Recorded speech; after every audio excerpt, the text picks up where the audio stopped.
오늘도 새벽을 깨워 이 기도의 자리에 나오신 모든 성도님들을 주님의 이름으로 환영하고 축복합니다. 기도하겠습니다. 살아계신 하나님 감사합니다. 오늘도 우리에게 새 하루를 허락하시고 또 우리에게 새 생명을 주시니 감사합니다. 은혜로 하루 더 받은 이 하루 하나님을 기쁘시게 하고 우리에게 맡겨주신 영혼들을 살리는 복된 하루 되게 도와주시옵소서. 추석 연휴를 보내고 있습니다. 하나님, 가족들과 함께 이 연휴를 보내고 있는 가운데 있습니다. 특별히 믿지 않는 가정과 함께 있는 우리 대한가족들이 있다면 저들을 붙잡아 주시옵소서.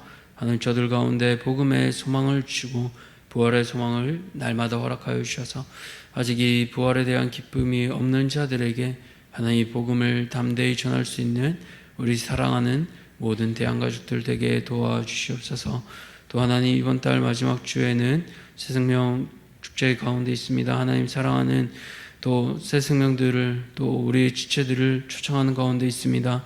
우리에게 의무가 아니라 기쁨을 허락하여 주시고 그리하여 사랑하는 지체들을 사랑하는 교회로 인도할 때 하나님 능력 더하여 주시고 소망을 붙들어 주셔서 이들이 함께 나와 복음에 대한 메시지를 듣고 반응할 수 있도록 주님 허락하여 주시기를 소원합니다. 이 일을 방해하는 일에 흔들리지 않게 하여 주시고 하나님, 함께 나와 예배 드릴 때 저들에게 구원의 확신이 생기도록 은혜를 더하여 주시옵소서. 하나님, 특별히 또 우리 사랑하는 다음 세대들을 붙잡아 주시기를 간절히 소원합니다. 하나님, 저들 가운데 산 소망을 주시고 하나님, 참으로 어두워져가는 이 시대 가운데 저들을 통하여 하나님이 새로운 일들을 행하여 주시기를 간절히 소원합니다. 선교지와 같아지는 학교 가운데 하나님께서 이들을 붙잡아 주시고 한 사람이 변화됨을 통하여 하나님의 놀라운 역사가 일어나도록 허락하여 주시옵소서. 이 일을 감당하는 우리 부모들과 또 교사들과 우리 다음 세대 사역자들을 붙잡아 주시기를 원합니다. 이들이 한마음 되어 우리 다음 세대를 잘 양육하게 도와주시옵소서. 무엇보다 사랑하는 이 부모 세대들을 붙잡아 주셔서 하나님께서 힘을 더하여 주시기 원합니다. 3040 부흥회가 준비되고 있습니다. 기도로 준비되게 하시고 하나님께서 준비하신 강사 목사님과 말씀을 통해 이들이 다시 한번 옛날에 대한 그때에 대한 그 소망들이 이제는 옛날이 아니라 지금을 살아가는, 지금 오늘을 살아가는 이들에게 새로운 메시지를 주시고 다시 한번 일어날 수 있는 귀한 힘을 허락하여 주시옵소서. 주님, 우리 가운데 환우들이 있습니다. 붙잡아 주시고 또 날마다 그 영적으로 하나님께서 친밀하게 거하여 주시사 육신의 아픔이 치유되게 하여 주시고 회복됨을 통하여 하나님의 새 사람으로 태어날 수 있도록 은혜 더하여 주시옵소서. 이제 주의 말씀을 듣습니다. 말씀을 듣는 가운데 행할 수 있는 믿음도 우리 가운데 허락하여 주시옵소서. 감사드리오며 우리 구주 예수 그리스도 이름으로 기도드렸습니다. 아멘. 오늘 하나님께서 우리에게 주시는 말씀은 고린도후서 4장 7절에서 15절까지 말씀입니다. 고린도후서 4장 7절에서 15절까지 말씀. 신약성경 290쪽입니다. 고린도후서 4장 7절에서 15절까지 말씀. 우리 다 찾으셨으면 우리 함께 교독하겠습니다. 우리가 이 보배를 질그릇에 가졌으니 이는 심히 큰 능력은 하나님께 있고 우리에게 있지 아니함을 알게 하려 함이라. 우리가 사방으로 우겨쌈을 당하여도 쌓이지 아니하며 답답한 일을 당하여도 낙심하지 아니하며 박해를 받아도 버림받지 아니하며 거꾸러뜨림을 당하여도 망하지 아니하고 우리가 항상 예수의 죽음을 몸에 짊어짐은 예수의 생명이 또한 우리 몸에 나타나게 하려 함이라. 우리 살아있는 자가 항상 예수를 위하여 죽음에 넘겨짐은 예수의 생명이 또한 우리 죽을 육체에 나타나게 하려 함이라. 그런즉 사망은 우리 안에서 역사하고 생명은 너희 안에서 역사하느니라. 기록된 바 내가 믿었으므로 말하였다 한 것 같이 우리가 같은 믿음의 마음을 가졌으니 우리도 믿었으므로 또한 말하노라. 주 예수를 다시 살리시니가 예수와 함께 우리도 다시 살리사 너희와 함께 그 앞에 서게 하실 줄을 아노라. 함께 읽겠습니다. 이는 모든 것이 너희를 위함이니 많은 사람의 감사로 말미암아 은혜가 더하여 넘쳐서 하나님께 영광을 돌리게 하려 함이라. 아멘. 오늘 질그릇이 아니라 보화를 바라보아야 합니다. 질그릇이 아니라 보화를 바라보아야 합니다. 라는 제목으로 말씀을 함께 나누고자 합니다. 오늘 바울은요, 자신의 연약에 대한 그 공격을 보화에 대한 깊은 묵상과 소망으로 승화시키고 있습니다. 그래서 그것을 오늘 본문을 통해서 함께 나누려고 합니다. 오늘 본문에서 바울은 이제 우리 안에 담긴 것이 무엇인지를 특별히 비유를 통해 말하고 있습니다. 7절을 보시면 우리가 이 보배를 질그릇에 가졌으니 라고 비유로 풀고 있는데요. 왜 바울은 그 많은 것 중에 보배를 이 질그릇에 담았다고 비유하고 있을까요? 당시 고린도에서는 흔하게 구할 수 있는 게 질그릇이었습니다. 이런 질그릇의 특징은 무엇일까요? 우선 화려하지 않습니다. 그냥 흔한 그릇 중에 하나입니다. 또 흙으로 만들어졌기 때문에 어떻습니까? 깨지기 쉽습니다. 깨지기 쉬우니까 일반적으로는 중요한 것을 담으면 안 되겠죠. 그 안에 담긴 게 다치거나 손상될 수 있기 때문입니다. 그런데 바울은 이런 질그릇에 자신을 비유하며 무엇이라고 고백합니까? 7절을 보시면 우리가 이 보배를 질그릇에 가졌으니 이는 심히 큰 능력은 하나님께 있고 우리에게 있지 아니함을 알게 하려 함이라. 바울은 자신을 질그릇에 소개함으로 오히려 빛나는 보배에 주목하게 합니다. 자신은 보잘것없는 질그릇 같지만 이를 통해 하나님께 큰 능력이 있고 우리에게는 그런 능력이 하나도 없다. 이것이 바로 복음을 깨닫게 된 사람의 고백입니다. 그런 사람은 어떻습니까? 예수님을 바라볼수록 내 안에 선한 것이 없음을 깨닫고 내 안에 연약함을 직면하게 됩니다. 그때 좌절하지 않는 이유는 질그릇 같은 내 안에 예수 그리스도라는 이 값비싼 보화가 담겨 있기 때문입니다. 그렇기에 어려운 상황 가운데서도 좌절하지 않고 낙심하지 않고 오히려 힘을 가질 수 있는 겁니다. 이제 그 고백이 8절부터 9절까지 이어지는데요. 4가지로 정리할 수 있겠습니다. 첫 번째로 사방으로 우겨쌈을 당했다. 우겨쌈은 원어로 보면 이 압력을 가하다라는 뜻이 있습니다. 포도주를 이렇게 쥐어 짤 때, 누를 때 그런 상황인 거죠. 아주 무거운 쇳덩어리 같은 게 점점 나를 눌려오는 거예요. 목이 쪼여오고 어떻습니까? 그 가운데 굉장히 어려운 상황이지만 바울은요, 쌓이지 아니하며 라고 고백합니다. 쌓이다라는 것은요, 원어로 누군가를 빠져나가지 못하게 막다라는 뜻이 있습니다. 그러니까 아주 무거운데 눌리면 어디로든지 빠져나가야 하는데 그것을 빠져나가지 못하는 상황 가운데 있는 거예요. 그런데 어떻습니까? 사도행전을 보시면 바울이 죽기 전에는 먹지도 마시지도 않겠다고 그렇게 결심한 그 결사대, 못 피할 것 같지만 하나님께서는 피할 길을 주셔서 광주리에 매달아 바울을 빠져나가게 하셨습니다.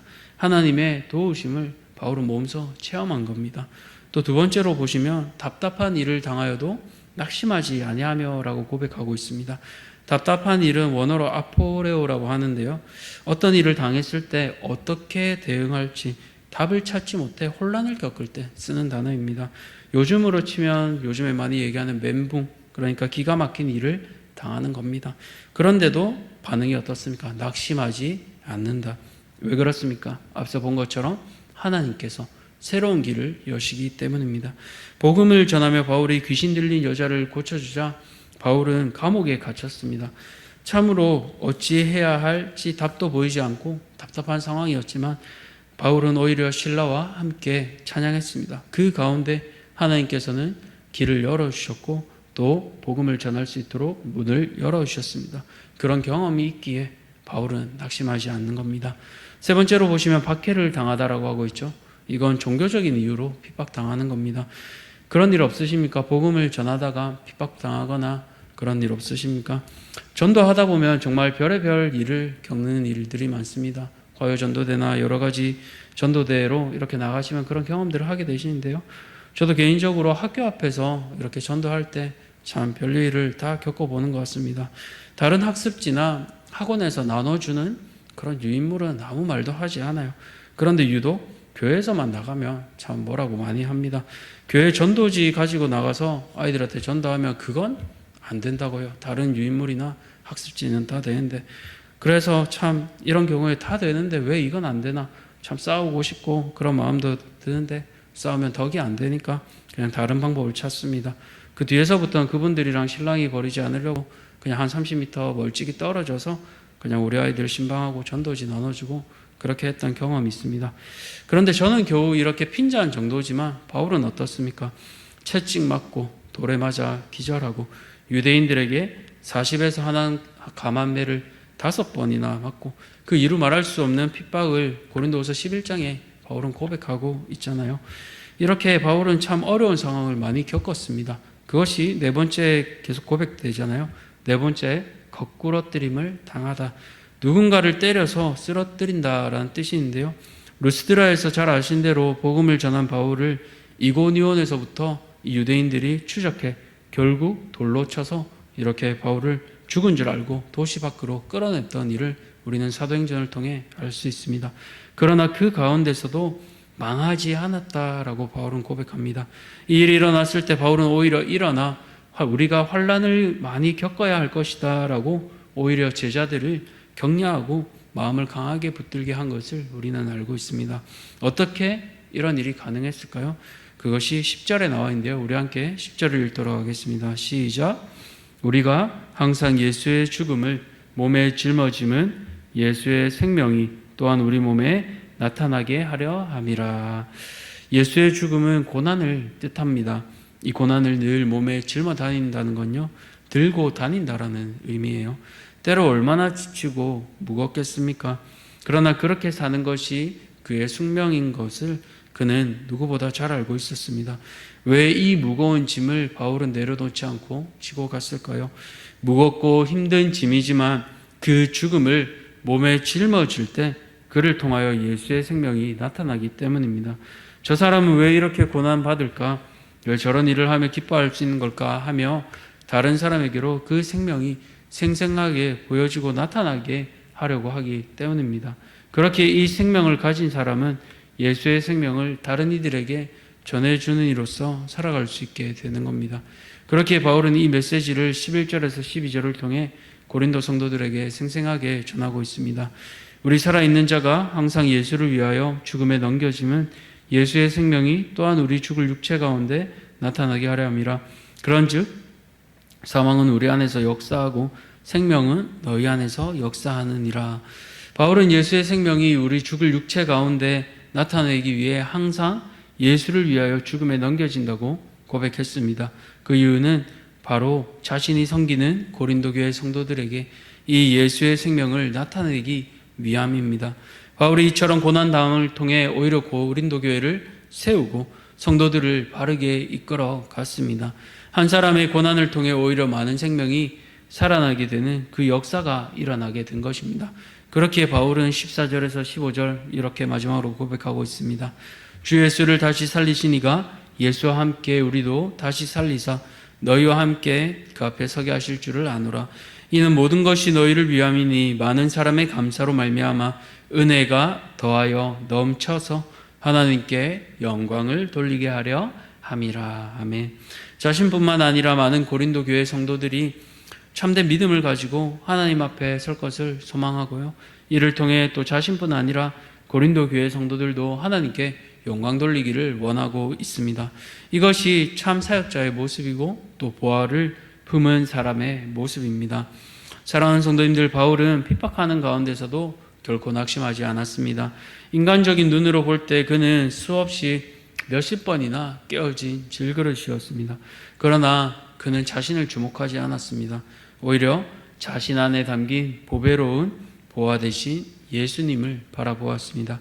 그렇게 시각이 변화되자 그는 고난 가운데 자신을 도우시는 하나님의 은혜를 체험할 수 있습니다. 오늘 우리는 어떻습니까? 여전히 우리도 동일하게 질그릇같이 연약합니다. 때로 상처받고 우리 내면에 금이 가기도 합니다. 마음이 때로는 깨어지기도 합니다. 그러나 우리가 절망하지 않는 이유는요, 우리 안에 계신 보화 대신 예수님이 계시기 때문입니다. 그 예수님께서 어떻게 하셨습니까? 친히 이 땅에 오셔서 질그릇이 되어주셨습니다. 사람이 먹는 그 밥그릇이 아니라요, 오히려 짐승이 먹는 그 말들이 먹는 그 그릇에 말구 위에 오셔서 친히 낮아지심을 보여주셨습니다. 이것이 세상과 다른 복음의 능력입니다. 우리를 살리는 능력입니다. 그렇게 우리도 바울과 같이 이 시선을 바꿀 수 있기를 소원합니다. 연약하고 부서지기 쉬운 우리 자신에 집중하는 게 아니라 그런 우리에게 친히 질그릇되어 보배가 되어주신 그 예수님을 기억하며 그 영광을 바라볼 수 있는 우리 모든 대한가족들 되시기를 소원합니다. 기도하겠습니다.